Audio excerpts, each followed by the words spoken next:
Modal tenar, Eli Sugigi yakin terpilih jadi anggota dewan.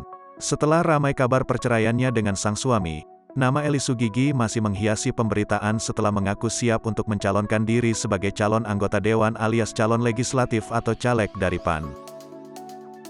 Bahkan, Eli Sugigi merasa percaya diri alias yakin jika nantinya ia akan terpilih sebagai anggota dewan meski hanya bermodalkan ketenaran. Eli Sugigi mengaku, ia siap menjadi caleg dan bergabung menjadi kader PAN, setelah diajak anak dari Zulkifli Hasan, Putri Zulia Savitri.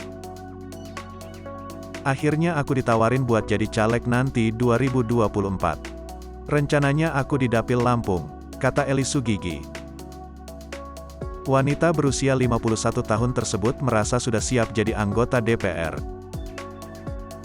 Sebab dirinya sudah diberikan bekal oleh PAN untuk maju menjadi caleg dalam pemilihan umum, pemilu, periode tahun 2024 sampai tahun 2029. Aku enggak ada modal buat jadi caleg. Aku yakin aja dengan ketenaranku saat ini, ucapnya. Yakin dengan ketenarannya? Alasan Eli karena sudah pernah mengunjungi beberapa daerah di Indonesia. Mantan koordinator penonton bayaran itu senang disambut baik oleh masyarakat saat didatangi olehnya.